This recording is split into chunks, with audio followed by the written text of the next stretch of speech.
All right. Welcome, everyone. I'm Todd Harrison. I'm a senior fellow here at the American Enterprise Institute. And I am fortunate today to have as our guest Christian Davenport. He is a longtime reporter at the Washington Post covering everything space. But we actually have him here today to talk about his new book that just came out, Rocket Dreams. Musk, Bezos, and the inside story of the new trillion-dollar space race. It is a great read, I can tell you. I already downloaded it to my Kindle. Had it pre-ordered, so it like automatically downloaded the day it came out. But it is a great story. It is his second book about this topic, third book overall. So why don't we jump right into it? And can you tell us a little bit about what motivated you to write Rocket Dreams, and how does it build on your earlier book, The Space Barons? Yeah, well, first, thank you so much for having me, Todd, and thanks to the American Enterprise Institute. Every time I need not just a quote, but I'm sort of coming up with a story and thinking about the story and the arc of the story and what should include in the story, I call Todd 9 times out of 10. A lot of times just to kind of think things through when I'm trying to put it together. So it's a real pleasure. So I wrote a book called The Space Barons, which came out in 2018, which in space light years feels like a century ago because so much has happened since then. And when it came out, I thought maybe there would be another book that would follow on. I mean, I guess Rocket Dreams is a sequel in a sense, but it doesn't matter if you've read The Space Barons or not. And just so much happened that I began to think like, no, we have enough material here for another book. But I think what differentiates the book is that the Space Barons, which covered sort of the early days of commercial space, early days of SpaceX and Blue Origin and Virgin Galactic and the Space Barons, the billionaires in space, I think that book posed a question. And that was basically, can this sort of nascent and growing commercial space industry thrive? Can this new paradigm where the government contracts out so many of its vital missions to the private sector and have this public-private partnership, can that work? And I think the answer comes in this book, and it's yes. I mean, if you're putting human beings on spacecraft and rockets owned and operated by the commercial sector, then yeah, and you're seeing a broadening of the space ecosystem beyond just the billionaires. And you also now, for the first time, have a human exploration deep space campaign, the Artemis program, that for the first time since Apollo has survived subsequent presidential administrations. We've never had that before. Yeah, no. And I'm realizing now that this is a great turn of tables, that normally you call me asking me questions about something I wrote, and now I get to ask you questions about what you wrote. I'll start with a softball, all right? In researching this book and Musk and Bezos and the whole other cast of characters that's featured in it, what surprised you the most? That's a great question. So I think what surprised me the most was, well, it came from my editor, because early on, seeing the first few chapters, there's a lot of Elon and Jeff Bezos in there, a lot of SpaceX, Blue Origin. In this book, there's more NASA and more about the NASA administrator, for Trump 1.0, Jim Bridenstine. But what she urged me to do was open up the aperture more on the geopolitical space race. And really look, especially at what China and Russia were doing, particularly China. And I had to think a lot more about that. And so some of the things that surprised me, well, I knew they had a robust space program. It surprised me how quickly they're moving, their ambitions in space, what they're doing militarily. They're really right now 2 flags on the moon, and neither one of them are American flags. Like the Apollo era flags were bleached white by the radiation from the sun, or just sort of, by the harsh lunar environment. China has put 2 flags on the moon. One's a composite material, one's made out of volcanic rock. which you can, the reason for that is there's a lot of that on the surface of the moon, and they wanted to show they could use the resources of the moon to build a base, and the first thing they did is turn a flag into it. So I think China is really what surprised me. Yeah, no, that is, yeah. You're right, they've made such progress so quickly. As I was reading through the book, I think, to me, it's a story about all the people involved, right? And all the different characters. And two of the main characters happen to also be two of the richest men in the world. Right. And so you could, on the surface, there are a lot of similarities, two multi-billionaire men who both found space companies, who have a passion for space. They actually founded their companies around the same time. But can you explain how their dreams, their rocket dreams, and their visions for space, how they differ, and that they've resulted in two very different companies? Yeah, so actually, on the one hand, there are a lot of similarities in just their belief. Their big, broad theme belief is lower the cost of access to space, make space travel more efficient, more affordable, more robust, more routine. So that, I think, is what drives both of them. But I think they fall in the space world into two different camps. Elon is sort of more of the Wernher von Braun, build big rockets, go to Mars, see if we can set up a camp or a city on another planet. Jeff has always been more of what's called an O'Neillian, a name for Gerard O'Neill, who is a physics professor at Princeton and believes in just humanity just going out into space and essentially living in large space stations in low Earth orbit and going to the moon and Mars and other places. But that's sort of Jeff's philosophy of it, and that's what they're driving. That's what essentially they're driving toward, to build the infrastructure and the building blocks to try to get there. Although Elon's actually, in his mind, they're going to get to Mars, in his lifetime. I think Jeff is trying to build something that'll last, sort of beyond his life. Yeah, and their companies are moving at very different speeds as a result. Right. Yes. I should also mention, we are going to take questions from the audience. If anyone online or in person has a question, you can email it to richard.sims, S-I-M-S, @aei.org, and I will start working in some of those questions during the discussion here. Another similarity of the two billionaires, of course, is that they have other businesses that have been very important in their career as well. And I wanted to see if you could talk a little bit about how did each of these men balance their space business priorities with their other business responsibilities in the beginning, and then how did that evolve over time for each of them? Yeah, I mean, in the beginning, I think Elon, even though he's running Tesla and Neuralink and the Boring Company, you have to put SpaceX at the top or near the top there. And just by virtue of the fact that he really doesn't do anything else besides work, he's at SpaceX and is a presence because he makes a lot of people fit to his schedule. So if he wants to hold a meeting at 11 o'clock at night, that's what you're going to do. And he's there through the weekends.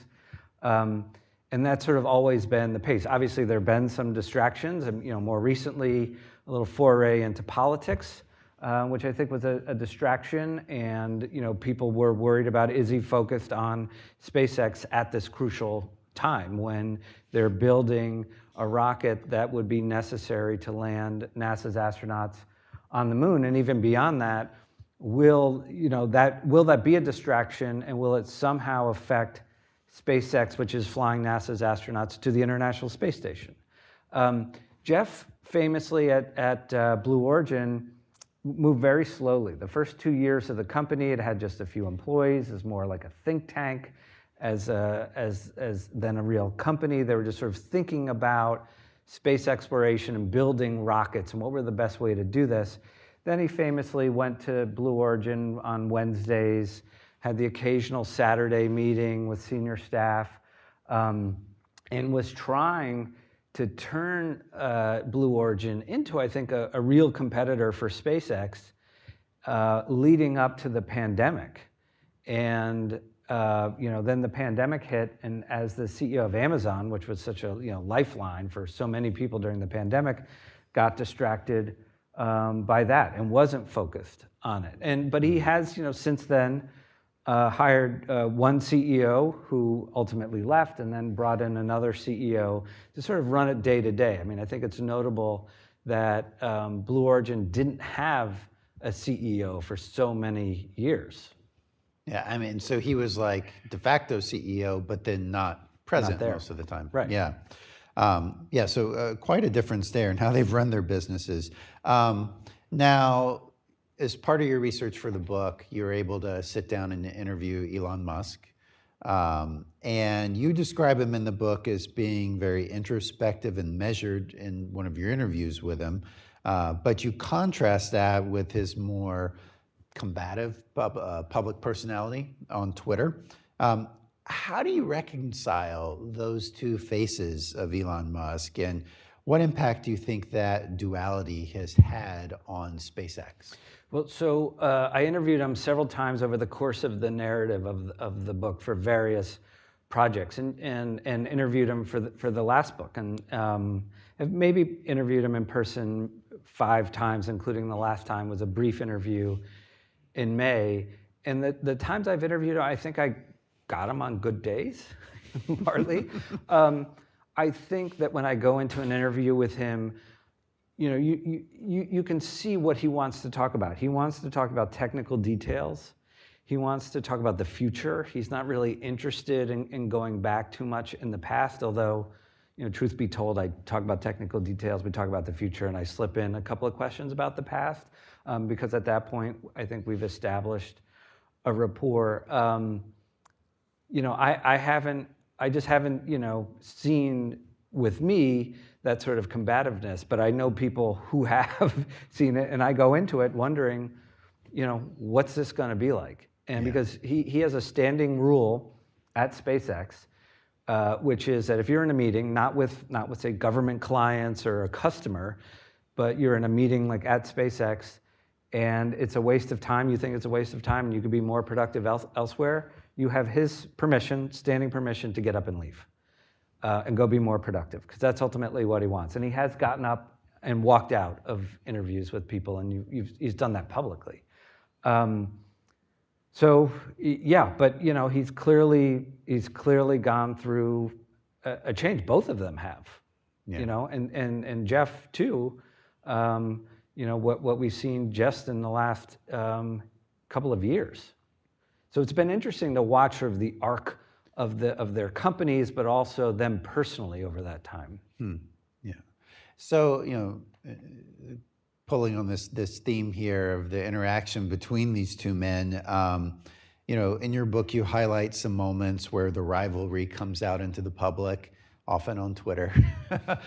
There's the one instance you recount where Blue Origin landed the first New Shepard rocket successfully, and Elon had kind of a swipe at them about that. And I guess Bezos did as well. And then there was another example where SpaceX launched its Inspiration 4 mission with Jared Isaacman. It was a big success, and that was a nicer interaction on Twitter. Could you share more about these exchanges? And then my bigger question is, this rivalry between the two of them, do you see it as more of on the whole, a constructive competition where they're helping push each other forward, or a destructive one that drags them down? I think Elon would like it to be more constructive. I think, and Elon's told me this, that the reason why he pokes Jeff on Twitter and does it publicly is because he wants to goad him into spending more time at Blue Origin. He said, for Blue Origin to be successful, he told me this in May, Jeff needs to be dialed in on it in a way that he's not. I think he wishes that Blue Origin were more of a competitor than it is, because it's not really a competitor. That said, I think the back and forth, by these incredibly wealthy individuals who now hold this position of disdain for so much of the American public, to see them, fighting back and forth and sometimes really undignified ways. I think a lot of people in the space community fear that denigrates the enterprise. I mean, space exploration is supposed to be about, discovery and science and, searching for the truth and all these grand ambitions. It's supposed to be inspiring. I mean, think about what happened during the early days of the space age. I mean, John Glenn, this is not, John Glenn, I don't think would be, having a Twitter spat with one of the other Mercury astronauts about who was going to go fly first, even though there was that competition there. Yeah. So I think a lot of people are worried that it is harmful and it turns people off from an enterprise that had always been, so inspiring. And the fact that it's these rich people, I think it makes people feel alienated from it. Whereas during the Apollo era and NASA programs, I think they're very good at taking the American public along with them on those missions. Yeah.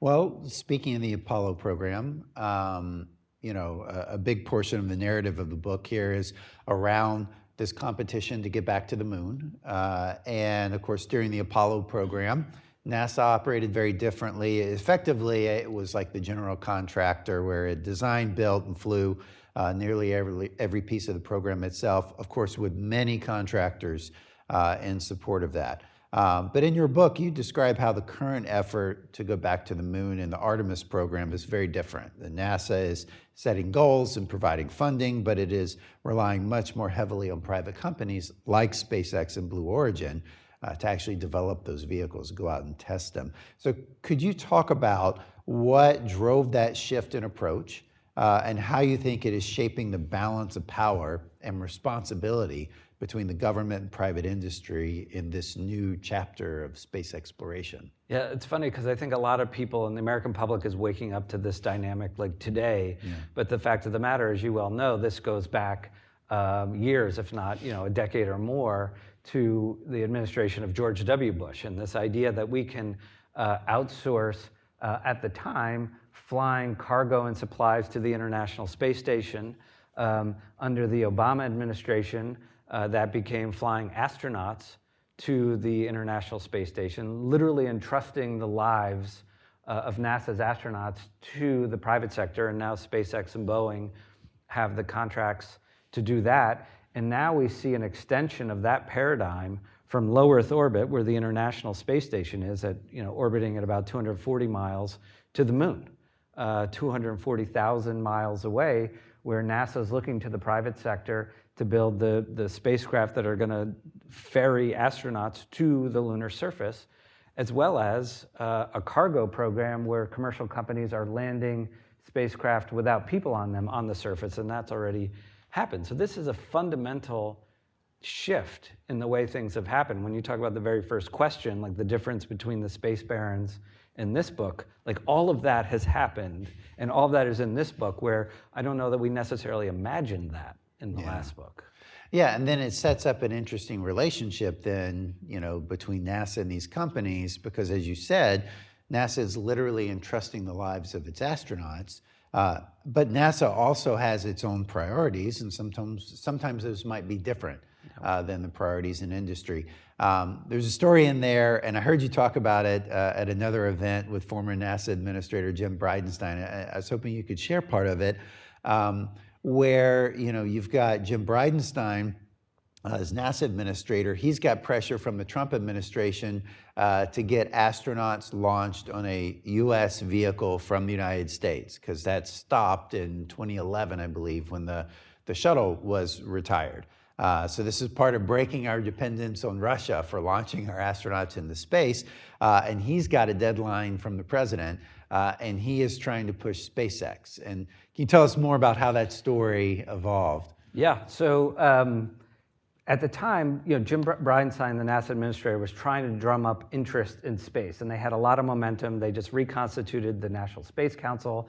Vice President Pence was leading it with great enthusiasm, and Administrator Bridenstine was trying to get a line into the State of the Union that said, we're working on launching American astronauts on American rockets from American soil. And they got that in the State of the Union. But what Trump also said during the State of the Union was he added American rockets, American astronauts, American soil this year.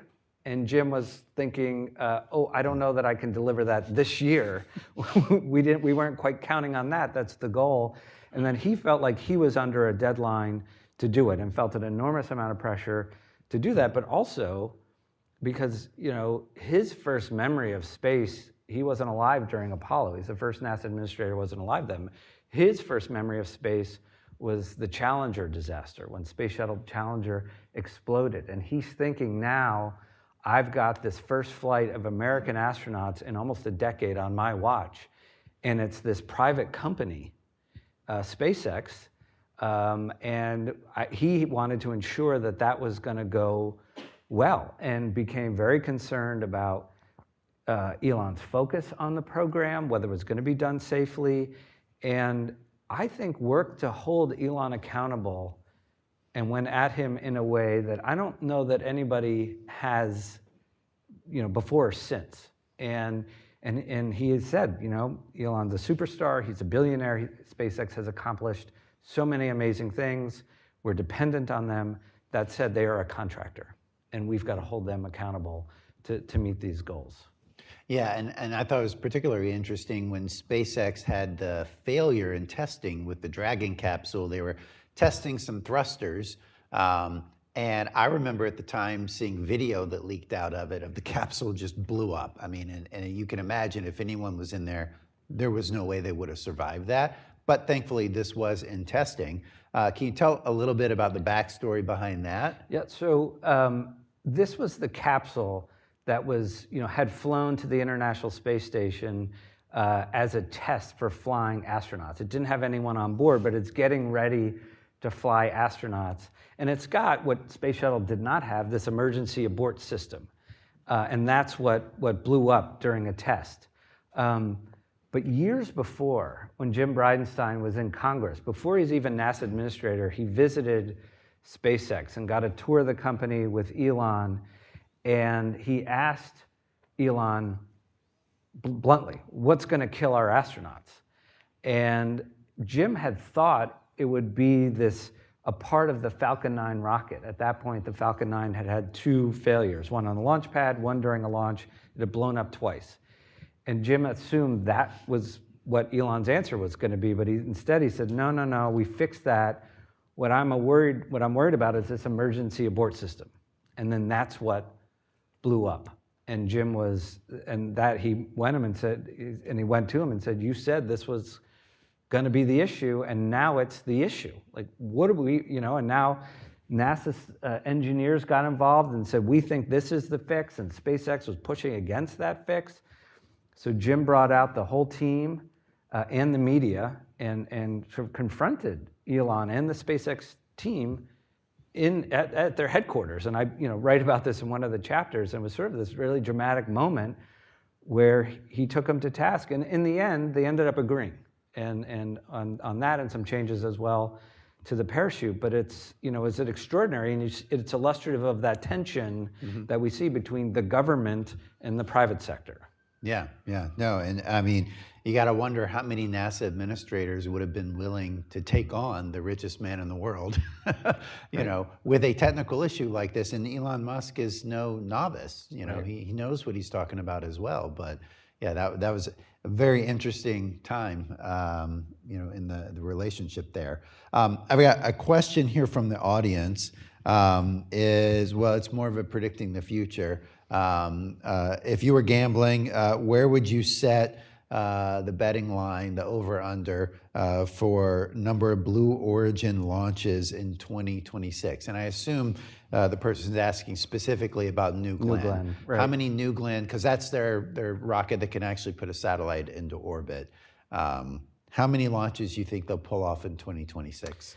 So it's interesting, just on a side note about New Shepard, they kind of, seems like they're launching that at a good cadence. That's their smaller suborbital tourism vehicle.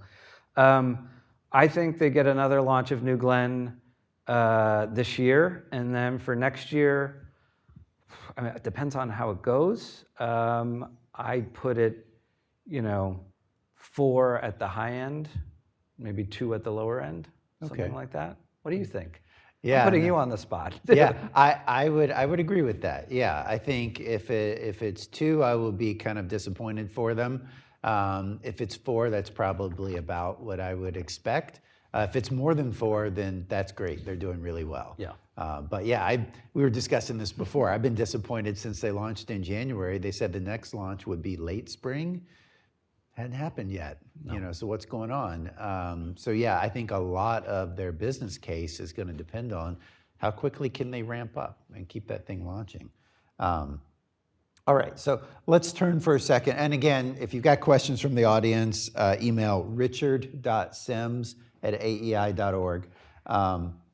Let's talk about the long-standing debate in the space community between should our space exploration objective, should it be to first go back to the moon and then go on to Mars, or should we go straight to Mars and not try to go back to the moon again? And that's been debated for really a couple of decades now.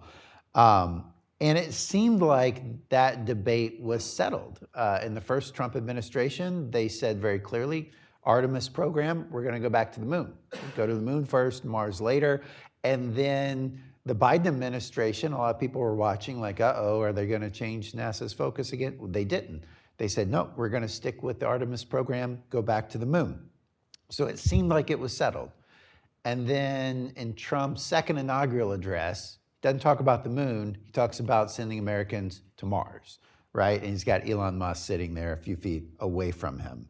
But then since the inaugural address, haven't seen a lot of movement one way or the other, whether it's revamping the Artemis program, trying to get it back on track, or starting some new Mars program.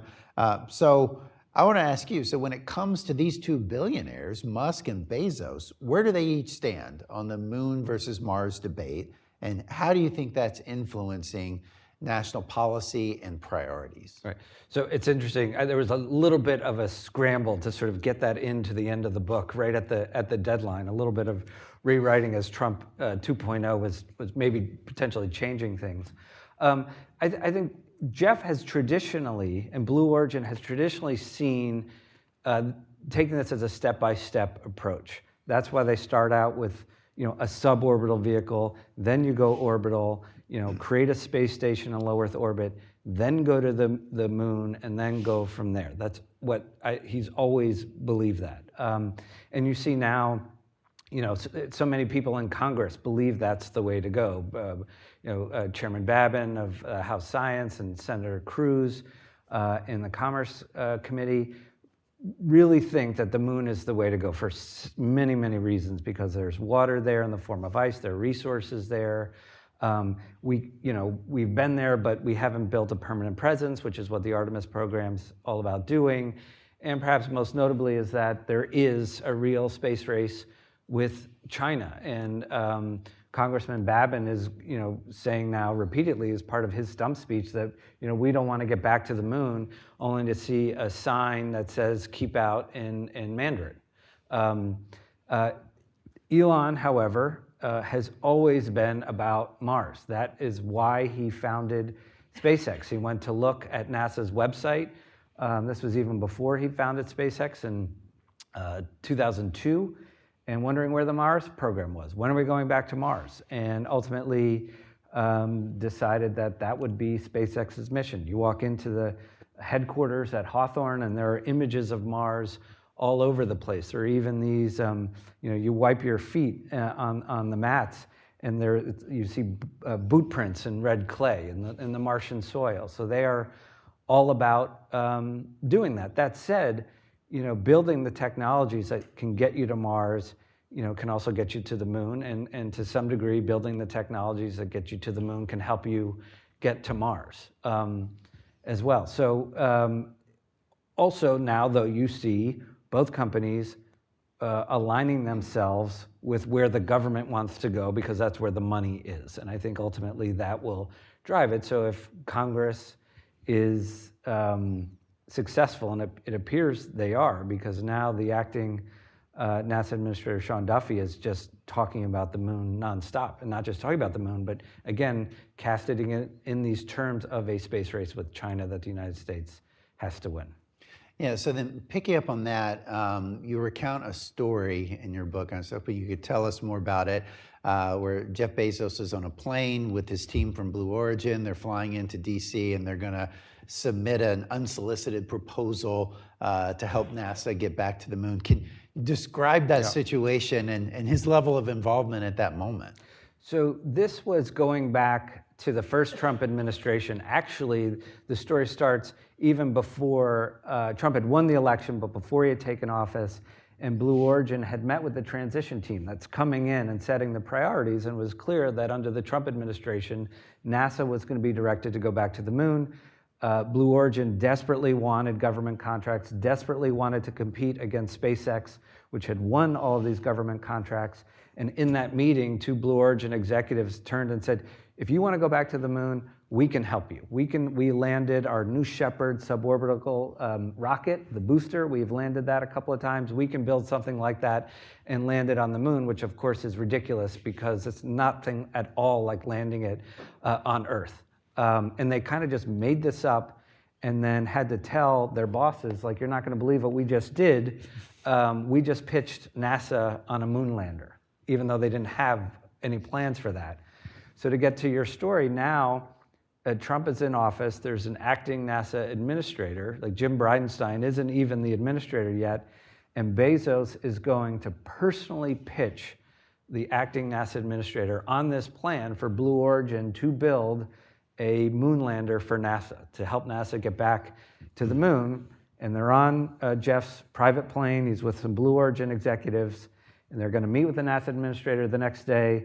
And Jeff is reading the proposal that has been prepared for him, and he is not happy with it at all, with the depth, with the technical detail, with anything, and ultimately, and it lets them know that he wasn't happy about it, and takes one of his employees' laptops and starts writing parts of it himself to pitch himself. So yes, that shows his level of involvement in that moment, at least. Yeah, no, I thought it was fascinating.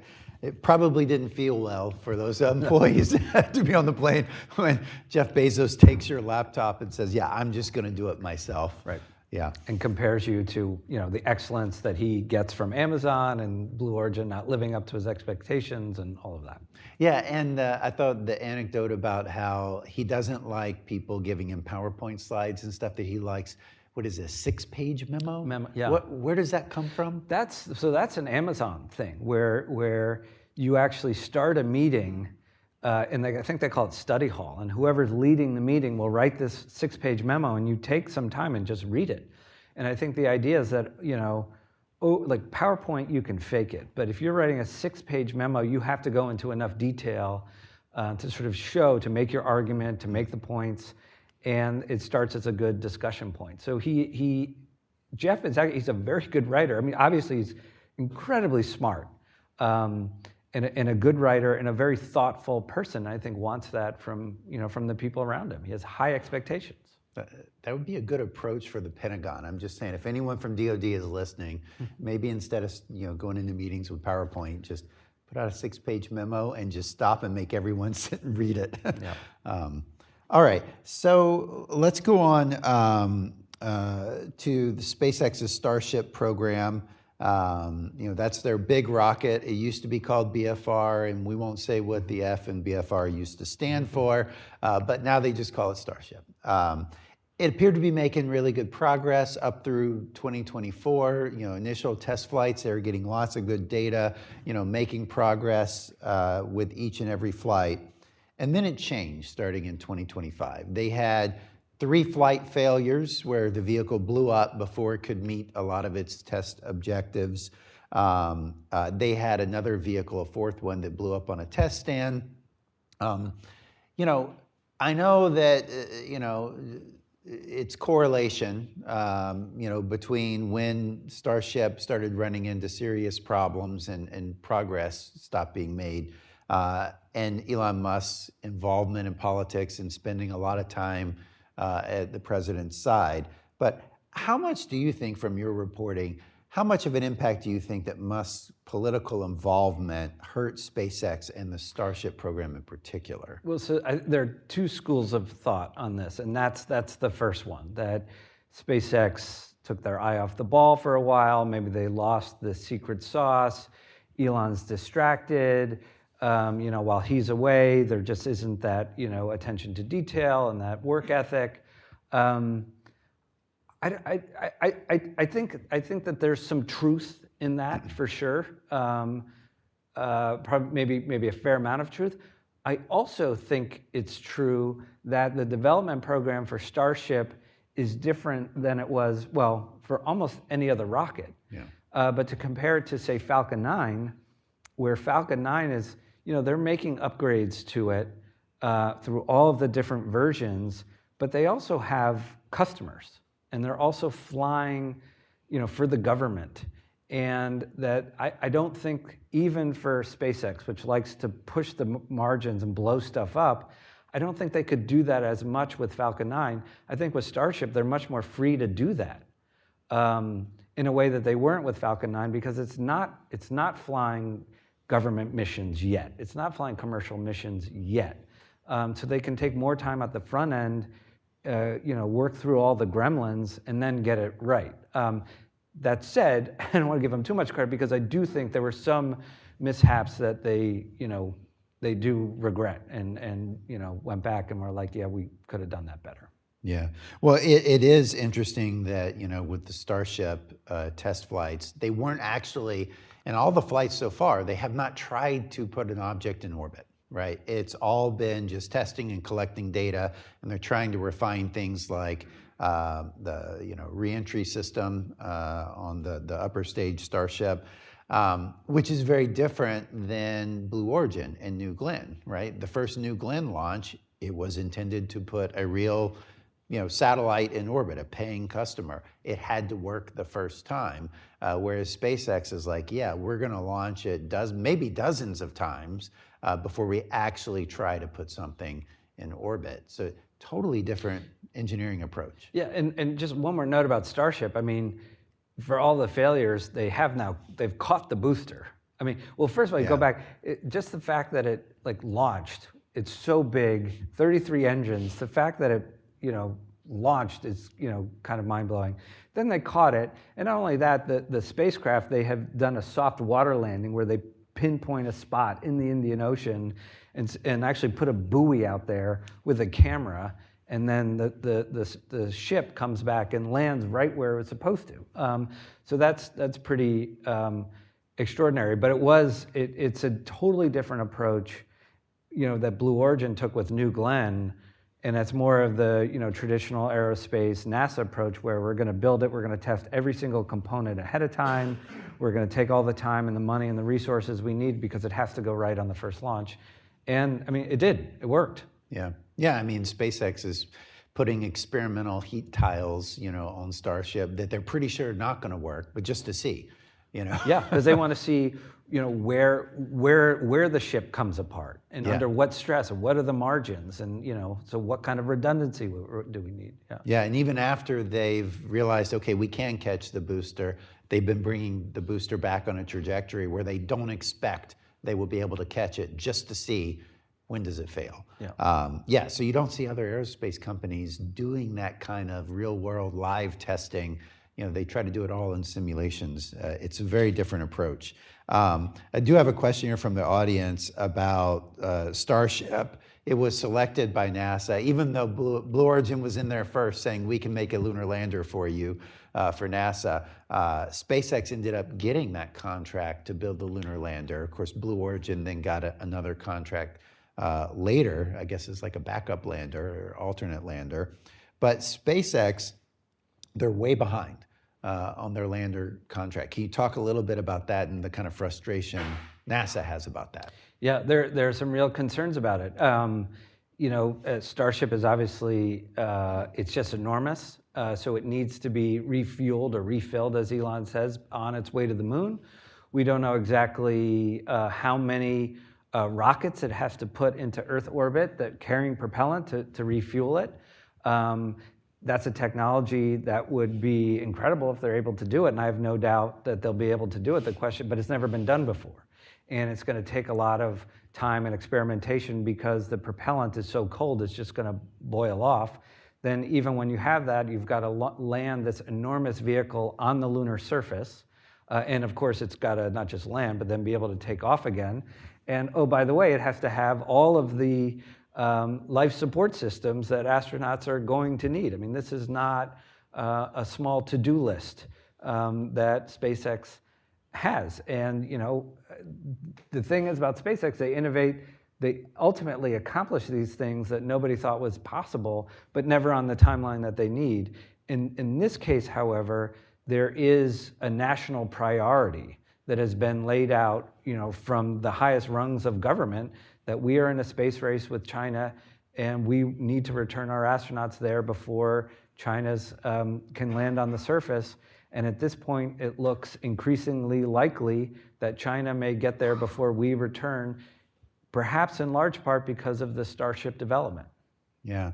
Another question from the audience here. We've talked a lot about SpaceX, Blue Origin. They're not the only companies in this space race. Can you talk a little bit about Rocket Lab and their Neutron rocket and what they're trying to do, and how strong of a competitor might they ultimately be? Yeah, I mean, I think they've shown with their smaller rocket Electron, which launches with some real frequency, that they're for real.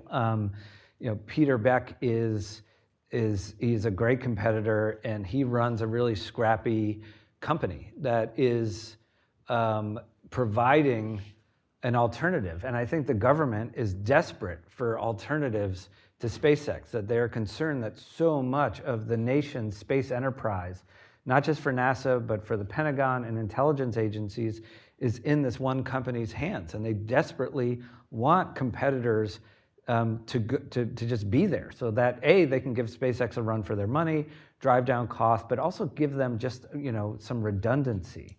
And I remember what Peter said to me in a quote for a story in the Washington Post was, he said, we're the mosquito, but sometimes the mosquito bites you and you get malaria and die. So we'll see. Yeah. Well, yeah, it's true, because their Electron vehicle is a very small launch vehicle. It, can only launch a tiny fraction of what a Falcon 9 can launch. And their Neutron is still just a medium to small heavy launch vehicle, whereas you've got SpaceX and Blue Origin, they're going into the super heavy launch market. So yeah, it will be interesting, because there are some economies of scale here, that when you've got a super heavy launch vehicle, you can drive the cost per pound way down below what a small launch vehicle can ever hope to compete with. Right. But yeah, it will be an interesting competition, and they're going to be competing, maybe in the market, the lower dedicated launch market that SpaceX and Blue Origin are seeding.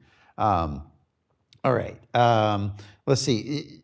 Another question here from the audience about NASA and its workforce reductions that we've seen. And I know this is more recent that we've seen, but the civil servant workforce has had some pretty steep reductions at NASA and budget cuts that are projected for 2026.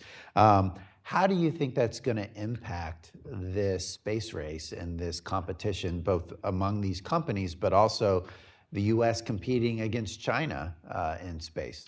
I think there's a lot of concern about it. There's a lot of talent and institutional knowledge and expertise that has walked out the door from NASA at a critical moment. And I actually did a story about this for the Post and talked to a couple former astronauts who were worried about human spaceflight safety. Not necessarily on the mission that would come up in a month or two, but that something is done today, and that a year or 2 years down the road comes back to haunt you. And you hope not, but given the fact that it was such a trying time, there was a lot of tumult at the agency, a lot of people were distracted and thinking about their futures and their lives and what they were going to do.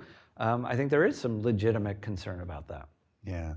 Well, talk a little bit about, in your reporting and your research for this book, we mentioned it earlier, but China and the rapid progress that they're making, specifically with their lunar program. What are some of the surprises that we've seen with China and what they're doing to get back to the moon? Right. Well, not only they're the only country to land on the far side, and not only that, did a far side sample return mission. I mentioned the flag, and it's just fascinating to me that they are thinking in a long-term way, the way we are. They're not thinking about going there, having some people walk around, come back. They are building up allies and partners, other nations, and this, between what they're doing and what we're doing, it's a space race not just between the United States and China, but between these two teams, as it were, and their allied countries. And you're seeing, even though the Artemis program is a civil mission, it's about exploration, it's not a Pentagon mission, but as someone said to me once, Scott Pace said to me, the former executive secretary of the National Space Council, he said, that doesn't mean it's not a national security program. They have huge ambitions on space. They've operated a rover on Mars. They have a space station in low Earth orbit. And of course, they're doing a lot militarily in space. And there isn't a division between, it's not like NASA's over here on the civil side and the Pentagon's over here. That's commingled. And they've put an enormous number of satellites up into Earth orbit just in recent years. Many of those, if not the majority of those, have military applications. Yeah, and talk a little bit about their, I think it's the Chang'e 6 mission where they landed, like you said, on the far side of the moon, did the sample return. But why did they land specifically where they landed? Well, they were off Aitken Basin, I believe, which is in the vicinity of the south pole of the moon. And that's sort of near where obviously they want to go, where the Artemis program wants to go. And as we were talking earlier, I think it's worth reiterating, there's what we call in space in situ space resource utilization. The idea is that you live off the land. So when the American settlers went west, they had game to hunt, they had trees, they could build shelter, there were streams and water to drink. If you want to go to the moon, you want to go into space, you want to live off the land, you want to use the resources.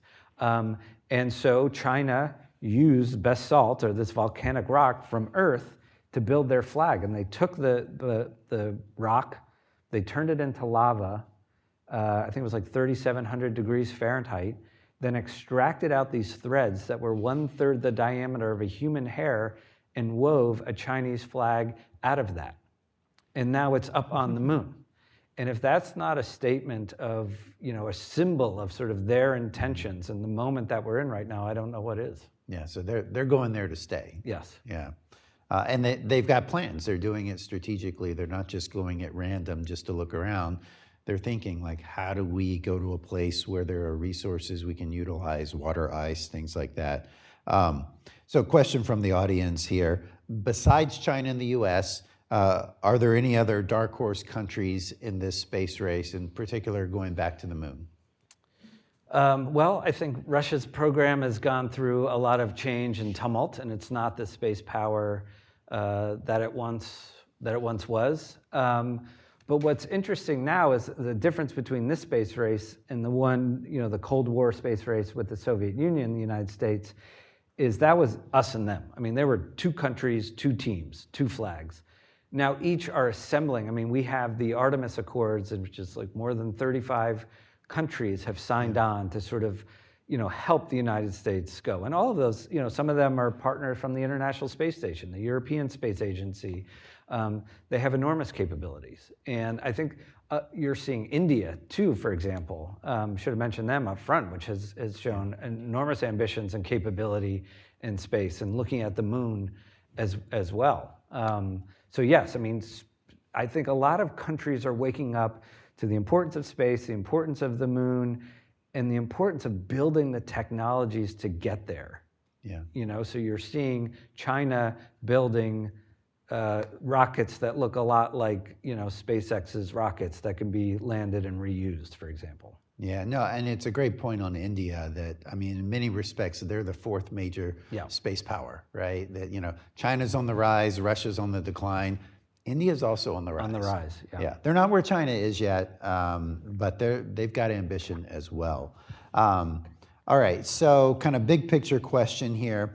if you could fast forward 30, 40, 50 years from now, you and I are up here sitting in our rocking chairs or maybe wheelchairs, but and we're having the same discussion. Whose rocket dream do you think will have done more to shape what happens in the next 30 to 40, 50 years? Is it going to be the Musk vision of let's make humans a multiplanetary species and let's settle Mars? Or is it going to be the Bezos vision of millions of human beings living and working in space, moving heavy industrial activity into space, and Earth becoming more of a green sanctuary? So your timeline, even though like 30, 40, 50 years seems like a long timeline, actually I'd argue that's sort of a short timeline, and therefore I think sort of the Muskian vision is maybe more attainable in that timeline as opposed to what Jeff Bezos wants to build, which are these massive space stations in low Earth orbit that can house hundreds, if not thousands of people, that O'Neillian vision. I think the technologies going toward that, will continue to develop and hopefully develop faster. But I think in a 50-year time frame, getting that kind of, fulfilling that kind of a vision is going to be a tough call. And Jeff has even said, what he wants to do is talk about a generational vision that goes, to not just when we're in wheelchairs, but maybe when our grandkids are in wheelchairs. Yeah. Well, so I know they're not mutually exclusive visions either, right? They actually can be complementary in many ways. But if we were 50 years from now, do you think we will still be headed, in the Musk vision of settling Mars, have colonies there or something, maybe not terraforming Mars and turning it into a habitable planet yet, but having a permanent presence on Mars? Do you think we will have these enormous space stations, commercial space stations in orbit? Do you think we could have both? Do you think we'll have one or the other, or maybe neither? Well, I think it's not or, but more of an and I think you're going to see, and we already are seeing, a broadening of the space industrial base beyond just the space barons, so that you have companies, commercial companies, building rovers, building spacesuits, building habitats, building technologies. Company like Interloon, founded by former Blue Origin President Rob Meyerson, that wants to mine helium-3 on the lunar surface. And you've got all kinds of companies building commercial space stations. So I think all of that is possible. The one thing I'll just note, because it does sound almost science fiction-y and hopeful and optimistic and inspiring, and this would be cool, and you could see a movie about this, and you do see movies about it. Just to inject a dose of reality that it's really hard, as you know, that it's not just really hard. These aren't just enormous engineering challenges.